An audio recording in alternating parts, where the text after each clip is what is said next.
Hello and welcome. And look at this. We are all Minor League Cricket Live 2025. And it's episode 3. Nate is flying by.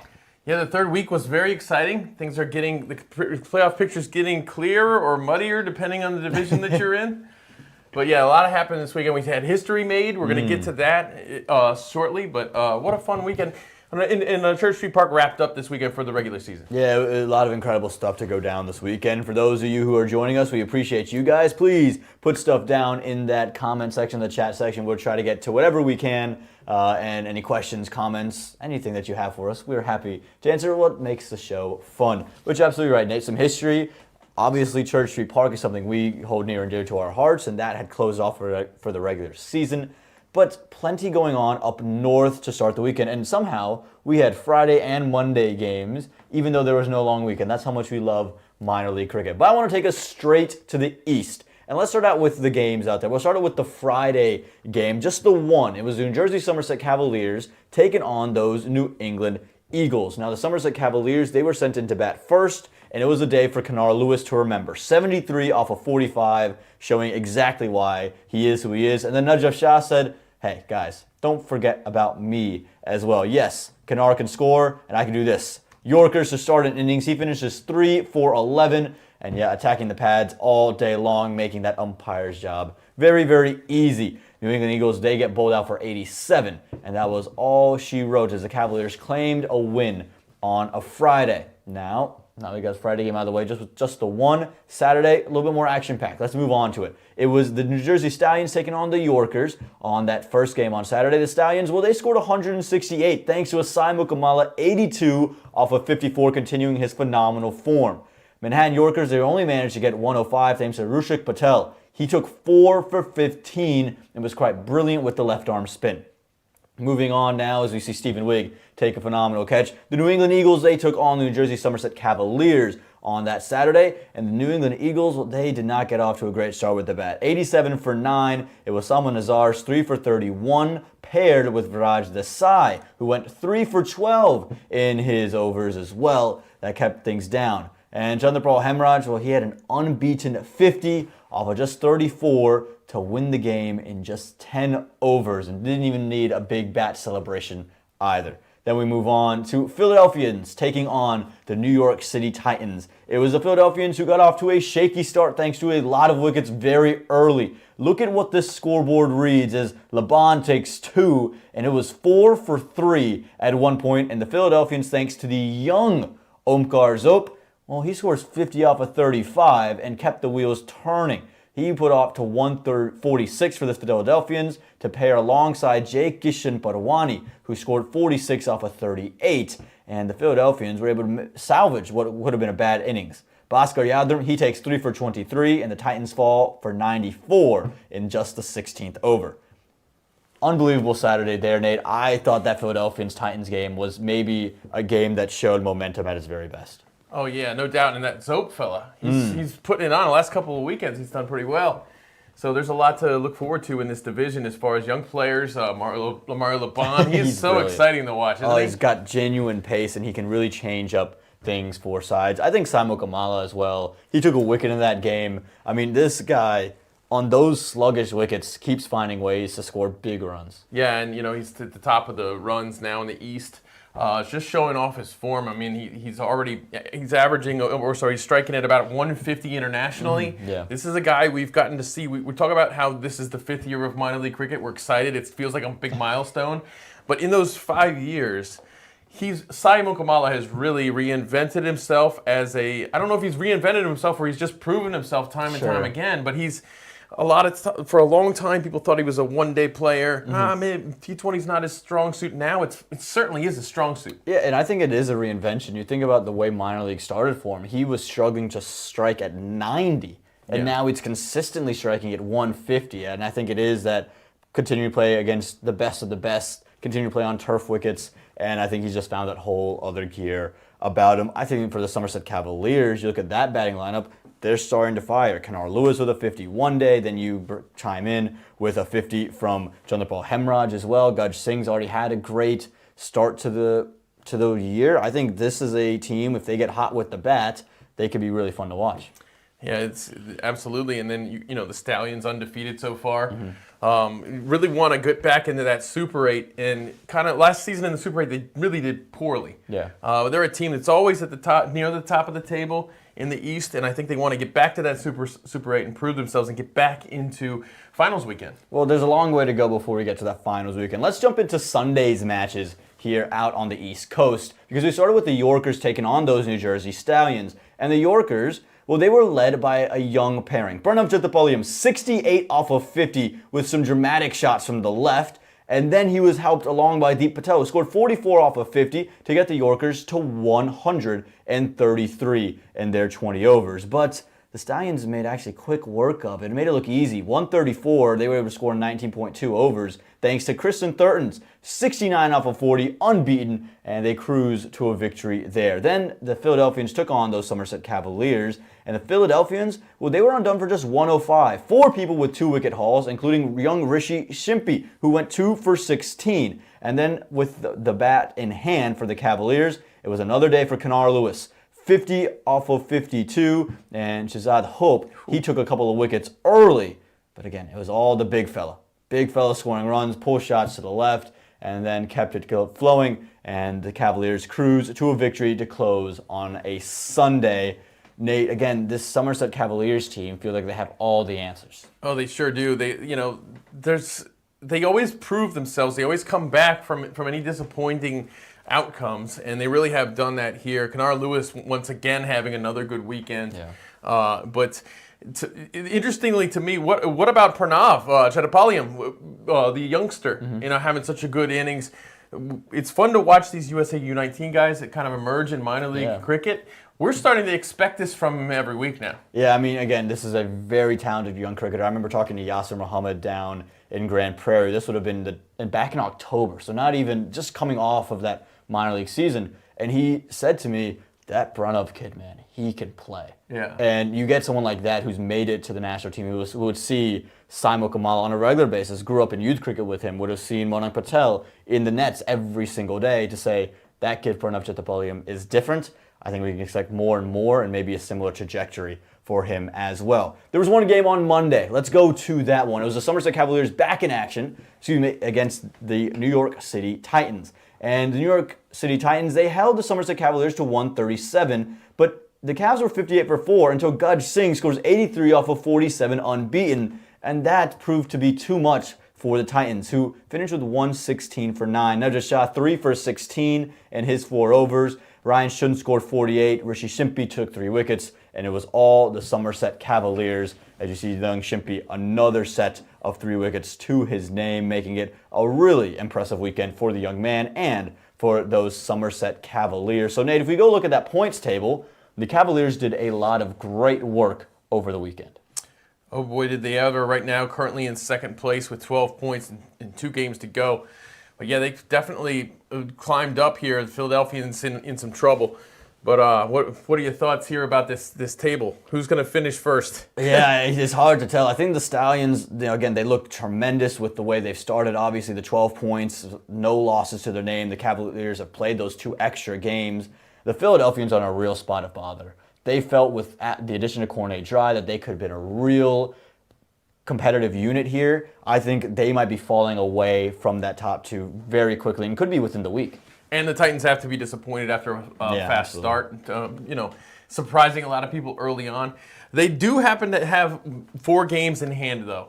So we'll see what happens here in the East. But it looks like there's some potential upsets up ahead. Yeah, no question about it. Again, the Stallions, they feel pretty much locked into that position. But what happens with the Cavaliers, I think with their bats heating up the way they are, it could be a real nice time for those Cavaliers fans. We do have a question in the chat. We'll get to Michael, your question, in a second. He says the crease at Tollgate Farm, Seattle's home oval, looks like red clay, similar to Roland Garros. How will that affect bowling and batting? Well, we'll talk more about that when we get to the West later on in the show. But let's jump down to the South, Nate. But before we get to that South, just got to talk about the players that I would want to highlight from the East. So I think with the ball in hand, I'm going to go Viraj Desai, who took 7 wickets on the weekend. Richard Shimpi was brilliant as well. He took 6th. I think they were really close in the mix. But again, 2 Cavaliers who were just churning it out. Simon Kamala to me with the bat, 94 runs throughout the weekend. He also wins my MVP,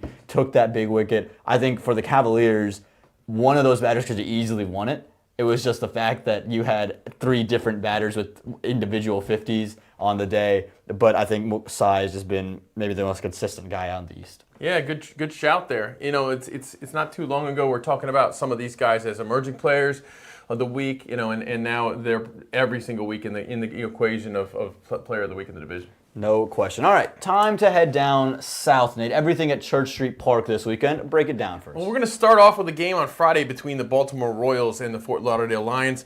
Atish Gawan struck early for Fort Lauderdale, sending Mukhtar Ahmed away in the first over, and the explosive Royals were just 34 for 1 after 5 overs. But 43 runs from overs 6 through 8, thanks to Kunwarjit Singh, put Baltimore back on track. You can see here, Kunwarjit batting from the left, loves Church Street Park, and they never really slowed down, winning by 64 runs after limiting the Lions to just 119 in the chase.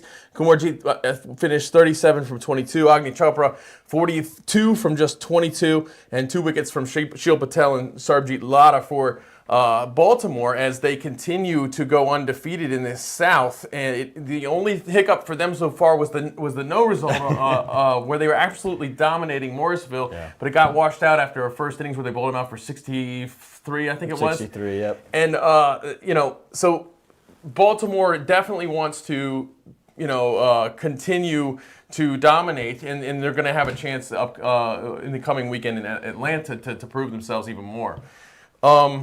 But yeah, that was a great way to start. Mm-hmm.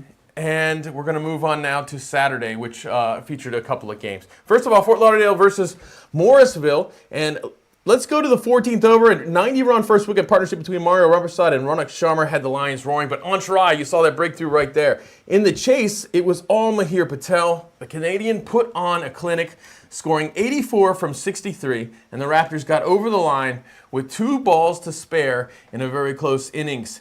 Nehal and Sharma combined for 3 wickets for Fort Lauderdale, but they looked short on spinners the entire innings with just 2, and at Church Street Park, that's not the way to go.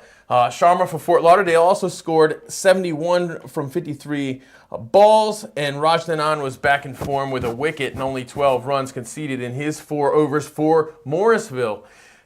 Moving on to the evening game, Orlando versus Baltimore. Baltimore won their first meeting on August 28th, but Orlando's 158 runs were the most conceded by Baltimore coming into Sunday. Hardik Desai threatened to take over in the 16th with 2 big sixes against Mohammad Mohsin, but Mohsin would have the last laugh. You see right there with the LBW, and it was good. It was a great call. We looked at it again in the booth. Tadranarayan Chandapal would shift gears into the 18th, giving Orlando a 17-run over, and Orlando would end on 155 for 4, which was the second highest runs total scored against Baltimore on the season. You see, Taj was terrific in this one, as he so often is. They need him so much. But it never was going to be enough for Kunwarjit Singh here and Sharad Lumba, who would partner for 115 runs, blasting the Royals to victory in the 17th over. Kunwarjit finished 81 from 51, his second minor league cricket 50, and Lumba would score 60 from 36 for his third. And afterwards, I spoke to Lumba after the game, the captain of Baltimore, and here's what he had to say. I think it was a good match today. We won the toss, and there's always a dew factor in the night, so we bowled first, and today we batted, and it was like a very good wicket. It was one of the good wickets we batted on, and we made a full use of it. Did dew come into play at all? Yes, absolutely. Because we were bowling in the night yesterday, and the dew was very heavy, and it always comes into play. You've won with 9 wickets in hand. Is there any concern that maybe your middle order isn't getting enough time in the middle? Actually, I think in the last few matches, everybody chipped in few runs, so everybody's looking good. And because it's a tight schedule, and we don't want to change anything, because T20 game is all about momentum. So we will just want to go with the momentum and don't want to change anything. Speaking of that momentum, Kunwarjit today at this ground he's gotten 3 half centuries in minor league cricket, all 3 of them at this ground. There's something special. Does he talk about that at all, about this ground batting here? I think he likes this ground, and he's a hard-working kid, and he is doing very good. And for these kind of boys who are working so much, and you always feel happy. As a captain, I'm very happy with the cover, how the way he's playing, and as the way he's contributing for the team. It's amazing.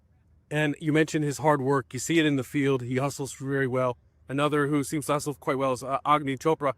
The Baltimore side right now, the effort in the field seems to have taken a big step. It's never been bad, but it seems to have taken a big step this season. Would you think that's correct? Yes, actually, I think we are just focusing on the right intensity in the game. No matter what the situation of the game is going on, we always take about to give you 100% and more than 100%. Even if the match is not going well, or if we are at the top of the game, we still need from one and all best 100% of the game. Yeah, so you see the captain there saying a lot of great things about his team, about the effort and the hustle that some of these players bring to this Baltimore side. They look like they have even more than they had in previous seasons, and they did so well in that Super 8 last year. I think they can go really far this season, this Baltimore squad. There's no question about it. I think you look at that pace bowling core, it's gotten even better. I think with the addition of Valdez Bhatti, even they showed off the left arm Canadian. That was really something, and I think he brings another element. But Mukhtar Ahmed up top of the order, Agni Chopra, I think, has really just come into his own. And then Kunwarjit Singh's infatuation with Church Street Park is something that needs to be studied, and maybe we need a love story, like movie, a Bollywood movie or a Hollywood movie on that love story there, because it's been brilliant to watch all season. Well, they wanted to keep winning, and on Sunday they got another chance against Fort Lauderdale. So coming into Sunday's game, Sarvjit Lada was the leading wicket taker in minor league cricket history with 98, just too shy of 100. Batting first, the Royals created serious scoreboard pressure as Rishi Dhawan scored 84 from 45, and that's all that Lumba needed there. He got his first wicket number 99 of his career in his second over, in the 11th of the chase, with Wesley Jackson stumped. Lada would continue, and he would concede 4 in his third over, but 5 more overs would transpire before he got the chance to do this. Look at that. Lada has been phenomenal at Church Street Park. We've seen so many memorable times, but that's the first bowler to reach 100 overs in minor league cricket. A historic moment. He bowled Shobham Singh Garg to do it with the first ball of the final over. And here we go, Orlando versus Morrisville.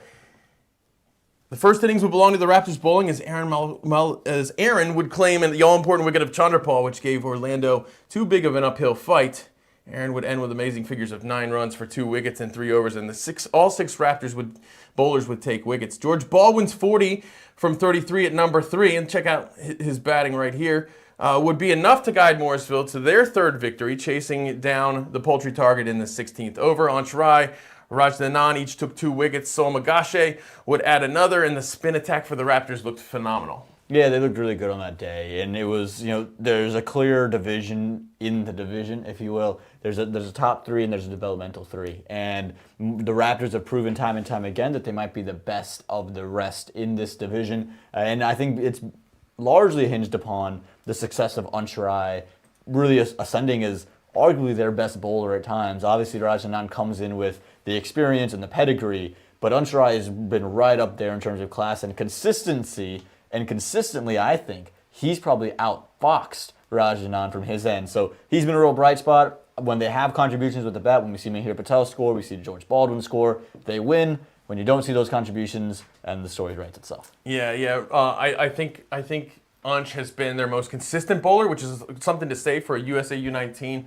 But this really excites me for the U19 World Cup. I think Ansh is going to be a big performer in that. And so the very next day, on Monday, we had a rematch, Orlando Galaxy versus the Morrisville Raptors, and Orlando still in pursuit of their first win. The bowlers did their job for Orlando in the rematch, and the batters would only need to reach 117 to win a tailor-made chase for Taj Chandrapal and the Galaxy. Christopher Vantol would be the star in the chase, and I spoke with Christopher after the game, and this is what he had to say. Christopher, you've converted today. Your team got their first win in the season. How did it feel? Really feel it, to be honest. We've been working hard for the last 7 games, and to get a first win under the belt just feels very well. You converted a half century today. You're third in minor league cricket for your career. How did you adjust for that? Yeah, a new team, new conference, just getting used to the fields and the dynamics of the different oppositions. But it was only going to take a matter of little time. But couple starts, I had to stick in there a little bit after the power play. I'm happy to come up with a few there. How do you rate your chances next weekend to get another couple wins? I think with time, camaraderie, and understanding that the team is gelling together. We have the legend Shiv. He's having a conversation with us to figure out as professionals how to figure out how to go to the next level and understand what's next for us. So I think our chances are pretty high right now, closing out the season. But the momentum the guys having right now. And you saw there the highlight reel of his best shots. And I think when Christopher Van Tol, when you take just his best shot and you put a highlight reel together, you think this guy is something serious.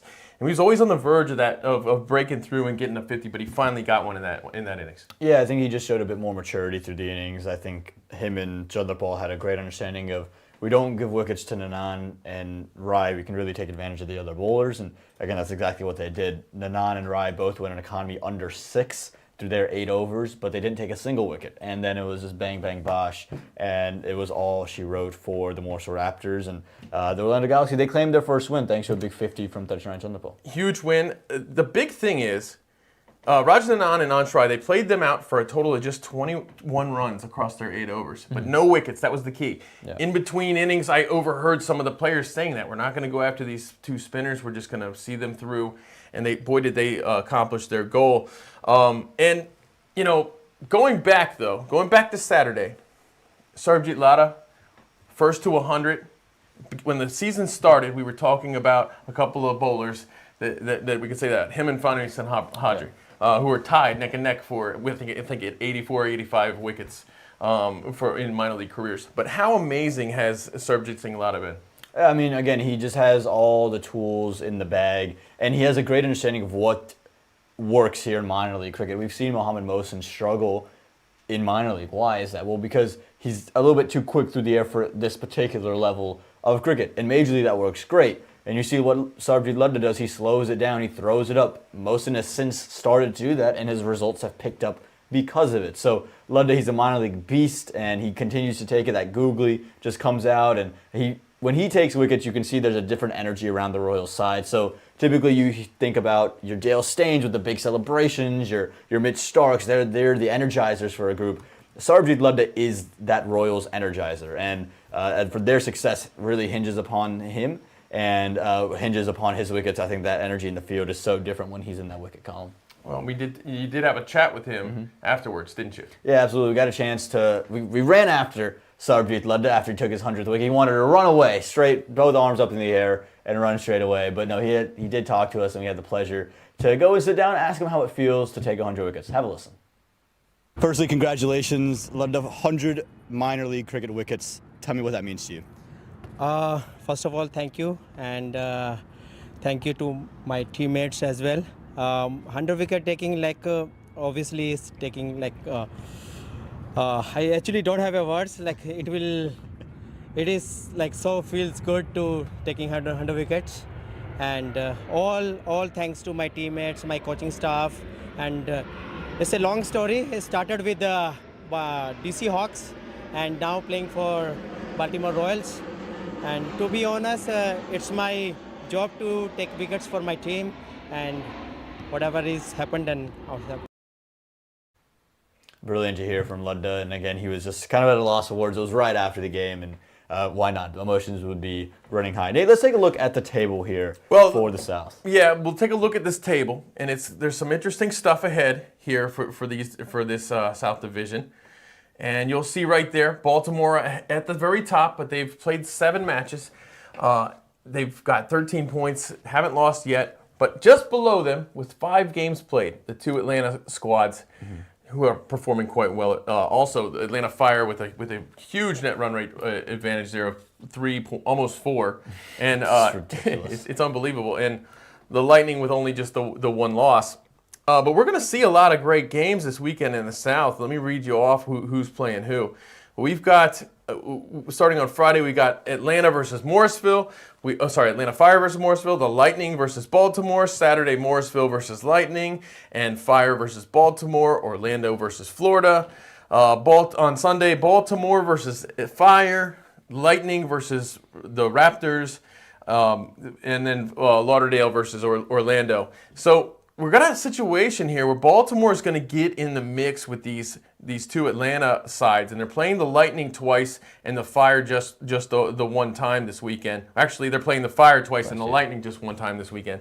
But this is going to really kind of set the table for us here in the South. No question. I think Baltimore has a real opportunity. If they were to beat the Lightning again this weekend, that'd be 2 wins against the Lightning, and it wouldn't guarantee them that spot, but it could keep them from losing it to the Atlanta Lightning and basically seal a top 2 finish unless the Lightning were to do something miraculous and then net run rate added on. They shift down to Putnam Veers. That's the big equalizer. Yeah. How do you look at Putnam Veers? It's so different from Church Street Park. It's played historically a little bit slower. There's a little bit more turn. So it's proven to be a ground where you never really know what can happen. 110 can win you the game there typically. So it's a great opportunity for some of these underdogs to get through. Well, and all 3 of these top contenders in the table, all of them have spin coming out their ears, and we're going to see a lot of it, I think, down there in Atlanta.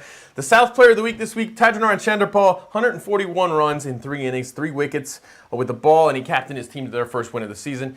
Batter of the Week, Kunwarjeet Singh, 193 total runs across 3 innings, scores a 37, 81, and 75. And then the Bowler of the Week, Sarvjit Lada, with that 100th wicket, but 5 wickets across the weekend. Yeah, love it. I don't think there's many names that could have gone with that. I think Kunwarjeet Singh, you could argue he would have been the MVP just for how good he's been, and I think Pranav Bajaj is another great shout with the ball in hand. A good young offie who looked tremendous. Want to get to some of your comments down there, and PJ, he's back and active. He's fighting with Phil for that #1 fan spot. He's got a lot of them in there, so let's get a couple straight away. He said, question for the panel. In an ideal world, what would you like to see happen to minor league cricket? A longer season, played before Major League rather, best of 3 playoffs, blast styles final day.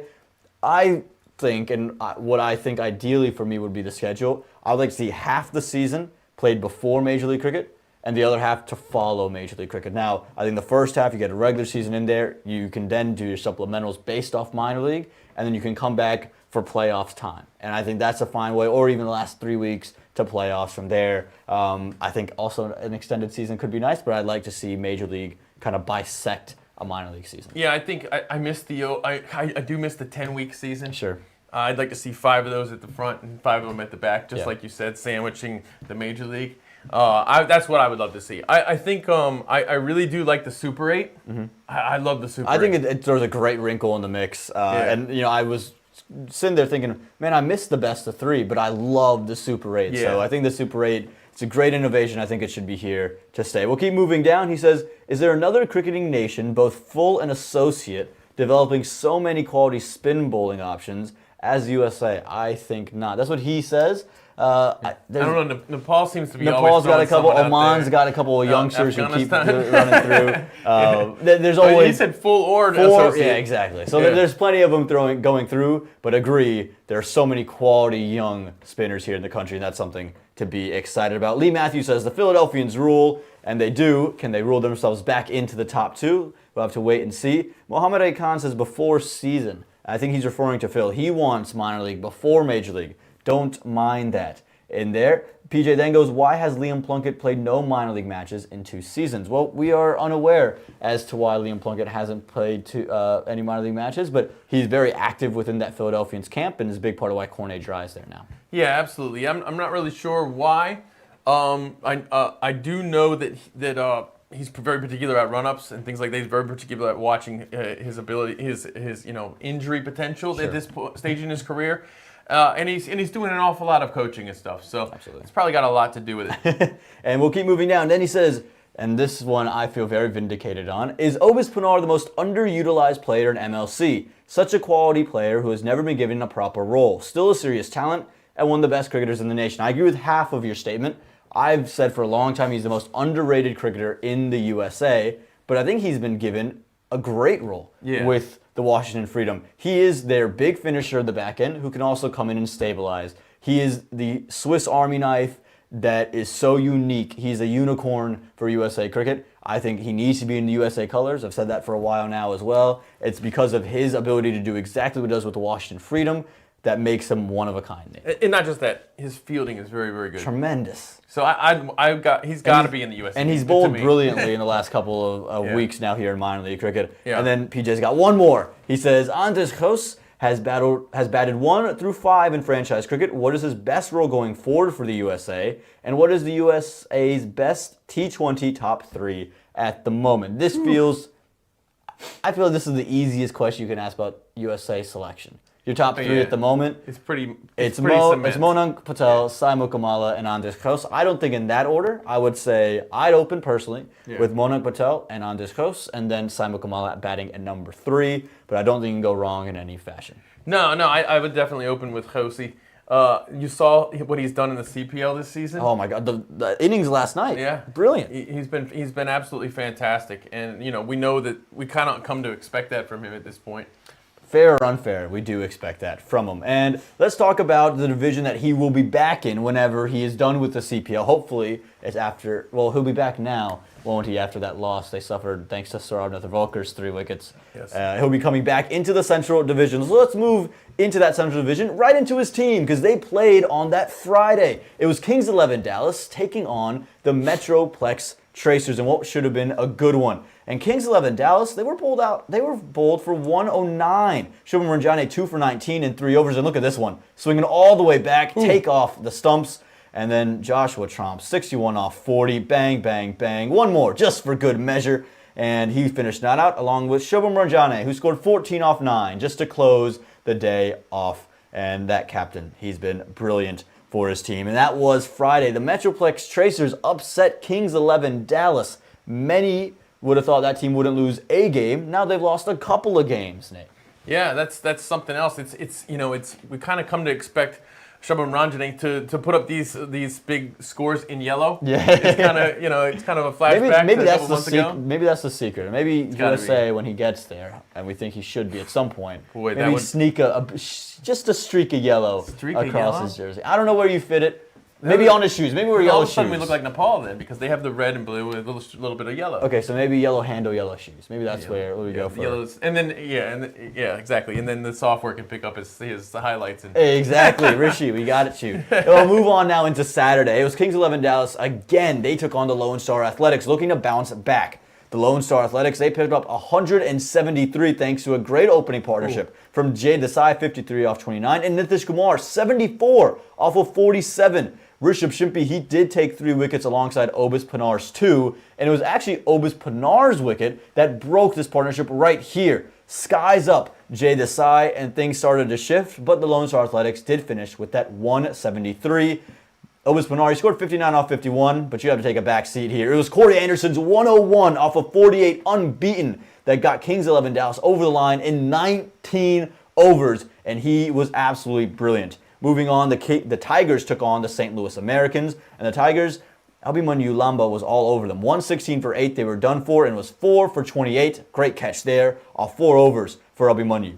For St. Louis, it was Adnit Jams, 40 off of 35 unbeaten, batting alongside his brother, Arnav Jam, 29 off 21 unbeaten to win the game. Moving now, Metroplex Tracers take on the Dallas Exploria Giants. And the Tracers, they put up 173. Ansh Bohe had 49 out the rip, and then Shubham Ranjane 68 off of 37. Just keep the runs rolling with the bat in hand for the Giants. Smith Patel 44 off of 30, paired with Akashit Gomos 49 off of 33, carry the Giants to a win over the Metroplex Tracers. The Michigan Cricket Stars faced the Chicago Kingsmen to finish up Saturday, and it was the Cricket Stars who were in a bit spot of bother. 154 for 9 they finished with, and for the Kingsmen, it was Ramiz Raja's 60 off of 53 and Saad Ali's 81 off of 44 that did the trick, and the Kingsmen claimed victory to close that Saturday. Yeah, I was watching Corey Anderson hit the ball all over the place down there in Houston. How many great highlight clips have we seen? Especially, I remember when he first joined minor league. Yeah. Watching so many memorable, huge shots at that same venue. Man, when Corey Anderson's on, it's unbelievable to watch, and I think he would have been extra motivated because of Ranjane getting him out second delivery, and to come back in that fashion just shows you exactly that he is still Corey Anderson.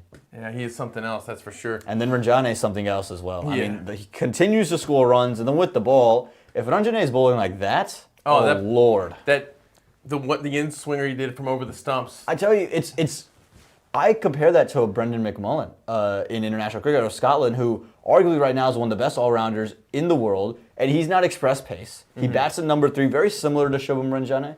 And then, with the ball in hand, keep her up, swing it around, and try to get some wickets early. He feels like our own version of that and couldn't steal a trick out of Scotland's playbook. Yeah, absolutely. Let's move into Sunday now because it was the Chicago Kingsmen back against the Cricket Stars. This time the Kingsmen batting first.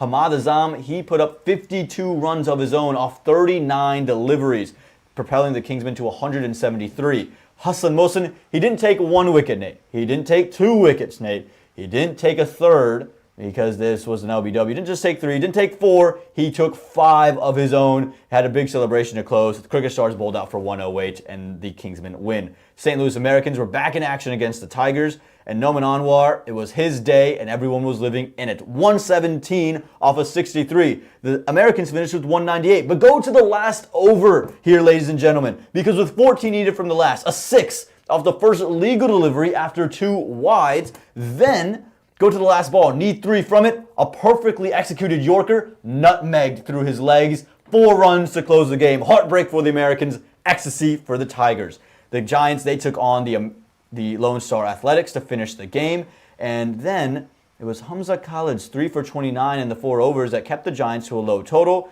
And Chaitanya Bishnoi says, I might not be a Major League Cricket, but I can affect minor league cricket. 69 off of 48, and the Lone Star Athletics win the game in the 19th over, chasing down 129 to finish a Sunday in the Central. That's got to be heartbreaking if you're an American. If you're a St. Louis American, rather. I realize what I said, ladies and gentlemen. The St. Louis Americans have had a really tough time this season. A lot of hard luck. You lose the game where you have the double hat trick Pfeiffer. You lose the 100 game. And you can't even blame that final delivery. That's a brilliant final delivery. Yeah, I wouldn't be surprised if we had some St. Louis Americans comments going on right here, but they're coming. They're coming. We know you guys are out there. We got a lot of them last week, and again, really tough luck for them. There was not a Monday game in action, but let's go into the MVPs and the players I had. Noman Anwar for me was the batter of the weekend. Obviously, the big 100 propels him 120 plus runs on the weekend for him. I thought Abhimanyu Lamba, again, a second St. Louis American, for me was the bowler of the weekend. 5 wickets. He was very economical, incredibly well bowled. And for me, the MVP was Shubham Ranjane. The runs he scored with the bats, and then taking the 3 wickets that he did, he's just terrific. Yeah, he absolutely is. That Lamba, hard luck there. Oh man, it's the second week in a row, isn't it? Hard luck.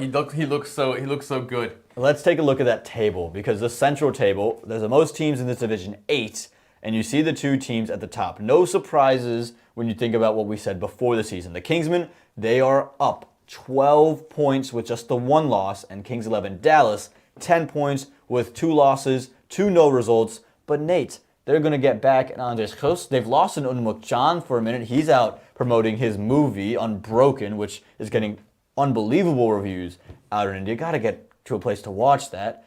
But they're only going to get stronger bringing back Kos and at some point Unmuk Chan. Yeah, absolutely. I think this Kings 11 team. I was talking to Lovkush, the owner, and he was like, after the game, this was yesterday, he said, after the game tonight, somebody's coming back.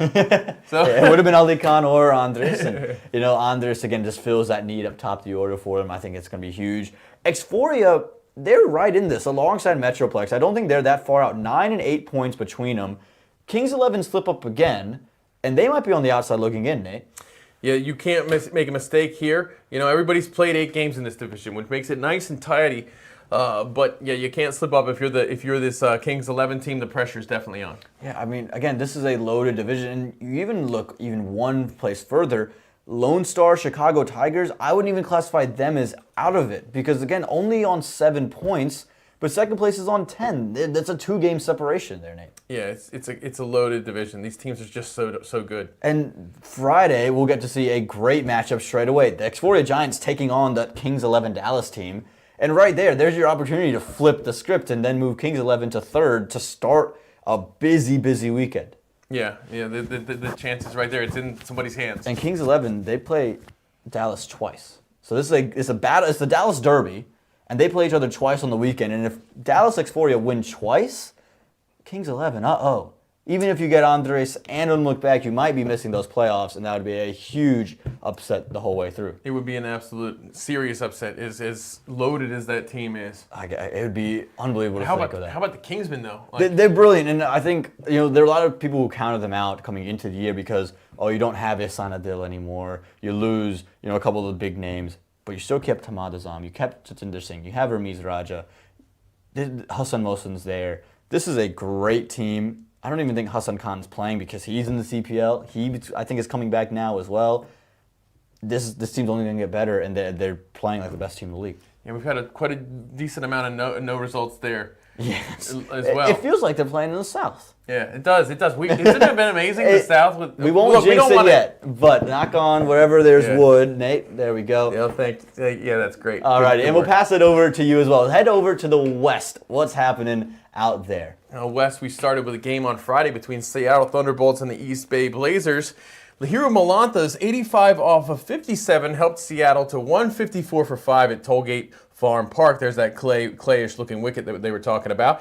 And 5 Thunderbolts took wickets in the chase, and there was an entertaining run out to close the innings there on the Blazers, and it made things interesting in the West with Seattle Thunderbolts going up ahead.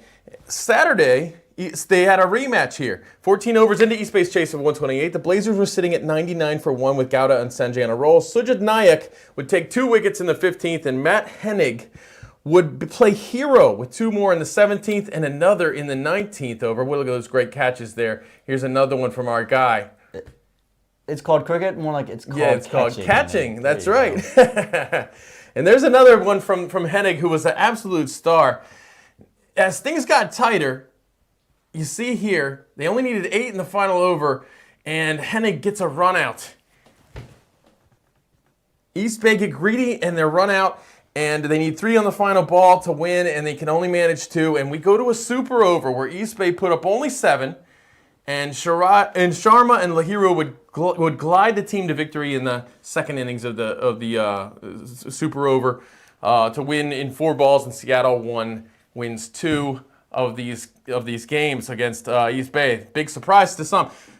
On Saturday, here we go. I got the Seattle Thunderbolts versus Silicon Valley Strikers. Seattle was eyeing a chance to take control of their playoff fate, but Yusuf Zazai's 4 wickets for 15 runs helped smother the Thunderbolts for 115 for 9. Amal Arapali and Shehan Jayasuriya would partner for 95 in the chase, and Silicon Valley won walking away in the 18th over. And so some interesting things happening here. I have another game that I don't have a video for. That would be San Diego Surf Riders versus LA Lashings. And Shehan Fernando scored 72 from 43 in the first innings, his second time in the 70s this season, and he gave LA a target of 166. But Akeem Dotson, who's been a huge pickup for LA, he came into the rescue for LA, scoring 40 from 20 at number 5, and the Lashings finally got another win, was putting up 171 runs. They finished it off with 2 balls in hand. Yeah, I mean, a hectic start to the weekend out there in the West. The runouts were brilliant to see, 2 of them. And I think the Seattle Seahawks might need a quarterback at the moment. Sam Darnold might not be clicking. Maybe call Matt Hennig. That was pretty impressive. That was a good great throw. Right off the top of the stumps there. I'm just saying, there might be something in there for him. But walk us through the rest of the weekend, Nate. All right, on Sunday, Seattle Thunderbolts would take on Silicon Valley Strikers in a rematch. Shashwat Kohli helped Seattle recover from 3 wickets down in the power play, and his 60 from 45 set the target at 142 in the chase for Silicon Valley. You can see Kohli going nuts there. Shadley van Schalkwijk ended the regular season exactly the same way he started the season, with a triple wicket maiden. I had never heard of one of these happening, and now he's done 2 of them in a season. Seattle finished with 10 points on the season, and they await the results of week number 4. The Lashings and the Surf Riders, let's go to the 20th over here, the chase. San Diego needs just 5, and Hajizada makes with the ball, LA to 6 wickets down. Hajizada strikes twice with a great catch by Ezekiel on the first one, and the pressure on. It takes us to the final ball, 2 to win, and your young bowler, Sabarish Prasad walks in the middle, and check that out. He hits the 6 on the final ball to win for San Diego. Love that. Phenomenal stuff from San Diego there. I mean, that particular bowler, Prasad, entered the weekend having never scored a boundary in minor league cricket. And that was a massive straight 6 also. Like, that's not a full toss, you head over cow corner. That's on a length. And, you know, they talk about the Virat Kohli shot against Pakistan as the greatest cricket shot. You can debate that. But it's very similar, right? On the length and just lift it over. Well done, young man. Yeah, incredible stuff there. I was told by Joe Hickey he got a couple of 4s on Saturday, which I think tuned him up for that. There you go. For that big one right there. So my West batter of the week is going to be Shehan Fernando. He scored a 70-plus and a 50-plus. West bowler of the week, Yusuf Sasai. You saw him with that 4-fer. He took 7 in 2 games. But my West MVP, I'm going back to Matt Hennig. Yeah. He took 7 wickets, scored a few runs, but that huge run out kept Seattle's hopes alive for the postseason. And so I got to tip my hat to Matt Hennig, who was super impressive. He was Mr. Clutch this weekend. I mean, again, that playoff race out there in the West it feels like it's a river. It's just ebbing and flowing and changing so often. Just have a look at this table, guys, and how different it is from last week. Remember, the Golden State Grizzlies were in contention last week. We thought they could be the team that walks with the East Bay Blazers, and now it's almost a question of who's walking with the Seattle Thunderbolts, Nate. Well, that's true, and if you look at the coming weekend, you see some of those questions. Some of those questions will be answered. San Diego is going to take on East Bay. So East Bay has San Diego, who's at the bottom of the table. They also have those the San Ramon Grizzlies this weekend on Saturday. That's going to be a huge game for the San Ramon Grizzlies, who before that on Friday they take on the Silicon Valley Strikers, who are currently in 3rd position, just ahead of them. And then they finish off on Sunday against the San Diego Surf Riders. So Surf Riders have a couple of chances this weekend to play spoiler. Absolutely. Again, we've talked about it all season long, that there are opportunities for spoiler. 2 games left for both East Bay and Silicon, and then 3 for the Grizzlies. That's where the key thing is. Those 3 teams are still very much in contention. If East Bay were to drop 1, Silicon wins 2, they're in. If Silicon drops 1, East Bay wins 2, they're in. San Ramon needs multiple losses from each team. So they have to handle business on their end and then hope San Diego handles business on their end. So they are the outside looking in. But right now, Seattle is through, it feels like at this point. There's no way they're going to miss. I mean, I have to do the math in my head, but yeah, it's because it's you look at the tricky. games they play. East Bay is going to be playing which 2 teams? San Ramon and San Diego, and then Silicon is playing which 2 teams? That's right. Yes, so Silicon's playing San Diego and the Grizzlies. So theoretically, we're gonna have some stuff happening. So now Seattle isn't safe. You're absolutely right. I thought they were going to play each other at some point. They're not. So you're absolutely right.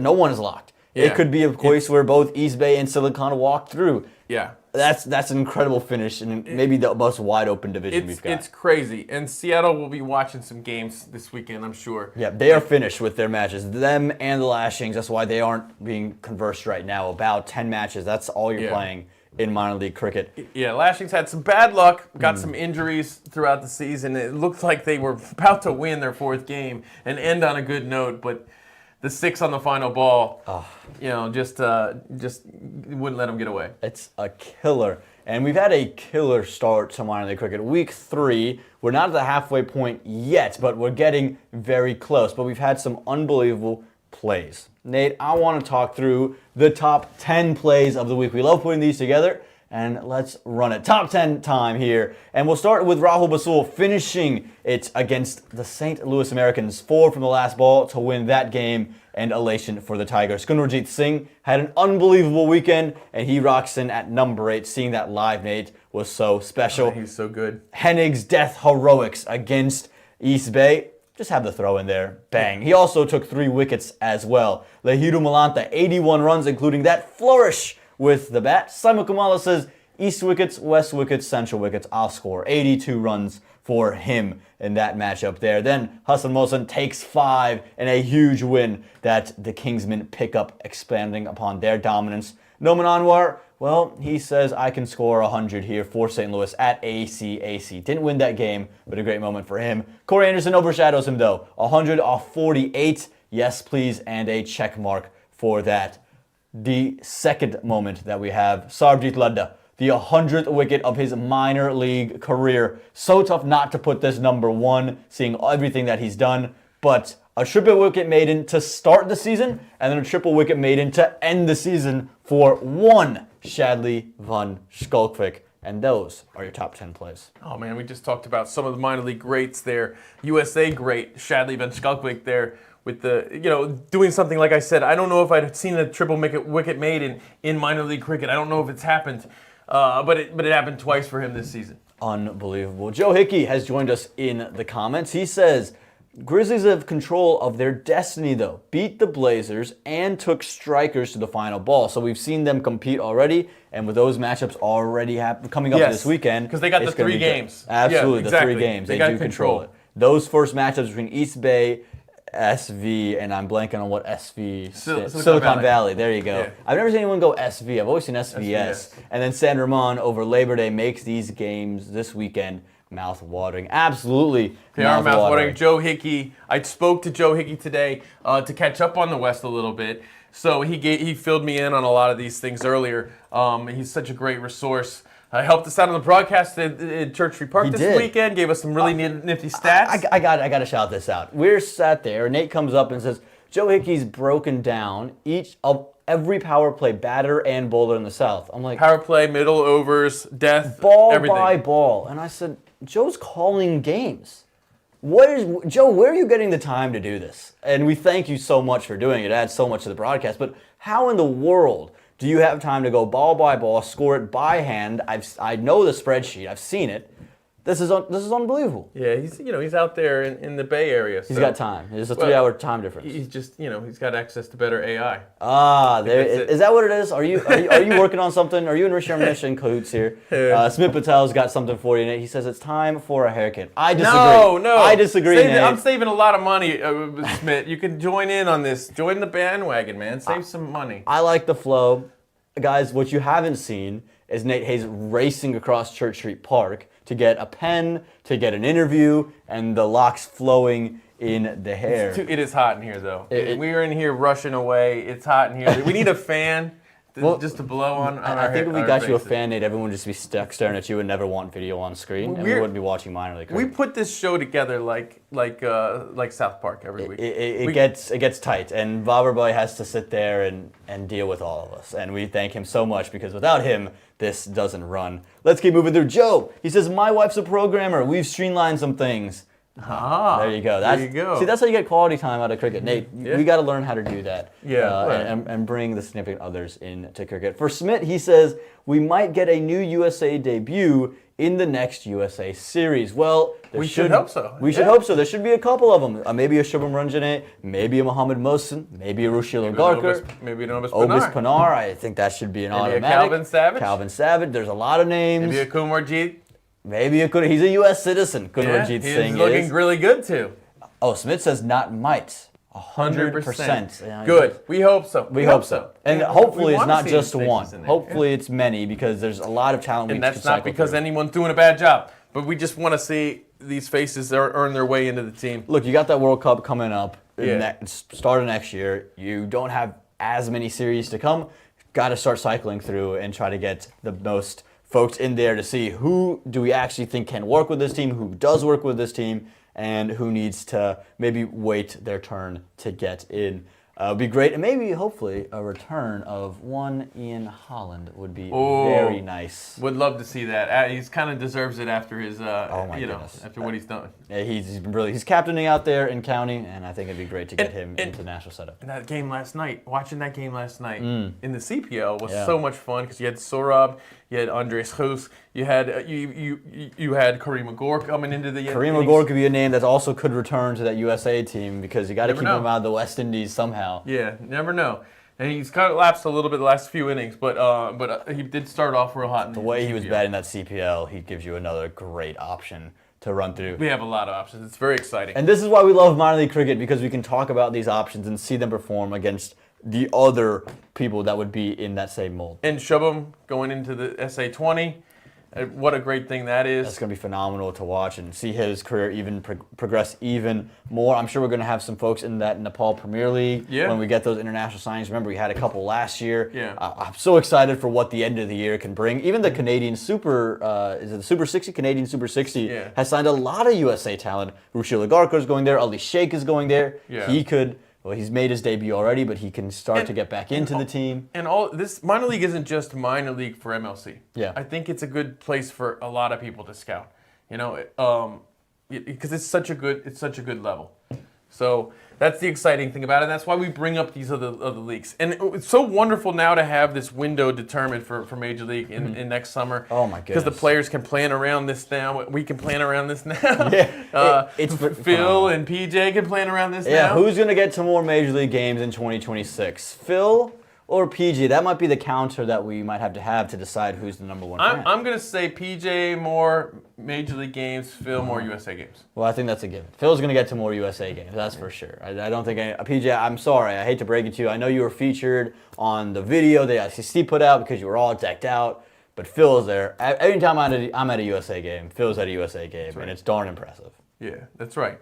Have you been to Papua New Guinea, PJ? Did you head over to the islands out there? Did you get to Grand Cayman? Have you been to Oman? Ah, well, yeah, that's see, the question. that's where you take your next steps.